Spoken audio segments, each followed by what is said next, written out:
What happens when a U.S. diplomat can no longer bear the weight of his own reports? Mike Casey, a U.S. State Department worker, resigned over the U.S.'s inaction and alignment with Israeli policies in Gaza. His departure highlights a significant failure in U.S. foreign policy. Casey, an Army veteran, joined the State Department with optimism. He became the deputy political counselor on Gaza, witnessing firsthand the humanitarian crisis and policy failures. Casey documented the dire conditions in Gaza, with over 45,000 Palestinians killed and 90% displaced. His reports were often dismissed, leading to his disillusionment. Casey and his colleagues proposed comprehensive strategies for Gaza's reconstruction, focusing on humanitarian aid, security, and governance.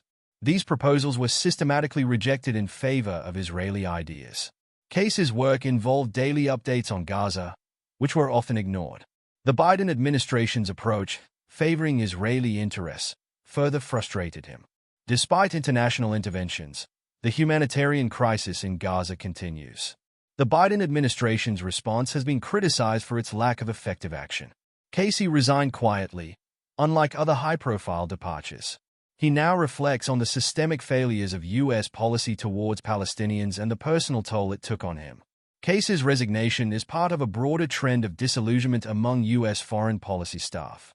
High-profile resignations have highlighted the dysfunction in the administration's approach. Casey recalls the personal impact of the conflict, with children killed in attacks. He believes both Palestinians and Israelis deserve better policies. Casey concludes that the U.S. lacks a coherent policy on Palestine, often deferring to Israeli interests. His resignation underscores the need for a more balanced approach. Mike Casey's story is a powerful reminder that even those in the highest positions can feel powerless.